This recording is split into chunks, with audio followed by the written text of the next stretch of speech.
Et le terme apartheid n'existerait pas dans le langage humain si les Blancs n'étaient pas en Afrique du Sud. Au lieu d'être logiques avec eux-mêmes, en laissant les Blancs et les Noirs séparés, chaque groupe se développant de sa manière, les Blancs poussent leur barbarie en exploitant l'homme noir comme du temps de l'esclavagisme suranné. C'est ainsi que grâce à une main-d'œuvre quasi gratuite, 420 000 Noirs extraient à la main les 2/3 de la production mondiale de l'or au profit des Blancs. Et ces Noirs d'Afrique du Sud, n'ayant ni droit de grève, ni droit syndical, ni droit tout court, qui avaient demandé une augmentation dérisoire de leur salaire, tenant compte du cours mondial actuel de l'or, ont été purement, simplement et sauvagement abattus par les autorités sud-africaines. La République sud-africaine nargue l'Organisation des Nations Unies depuis plus de 20 ans sur le problème de la Namibie. Et la chose la plus grave que les racistes sud-africains font actuellement, c'est la balkanisation de ce grand territoire africain.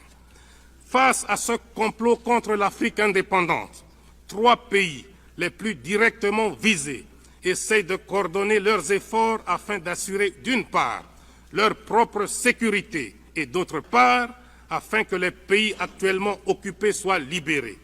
J'en profite d'ailleurs pour rendre un vibrant hommage à mes frères Julius Nyerere et Kenneth Kaunda pour leur sagesse et leur détermination à la cause de la libération africaine.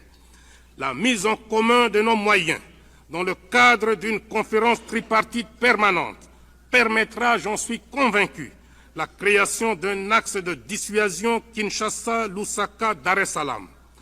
Tous ceux qui aiment l'Afrique doivent aider la Tanzanie, la Zambie et le Zaïre à assumer leurs responsabilités. Monsieur le Président, le Zaïre s'est associé à plusieurs reprises à d'autres États africains, notamment par le manifeste de Lusaka. À cette attitude de bonne volonté, il nous a été opposé un mépris total.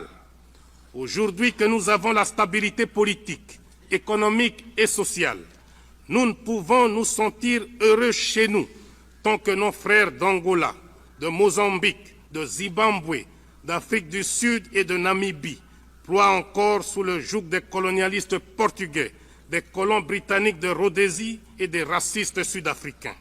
D'ailleurs, le Zaïre est le trait d'union entre plusieurs pays de l'Afrique centrale.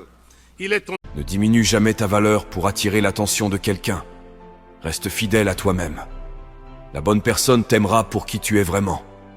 Ton authenticité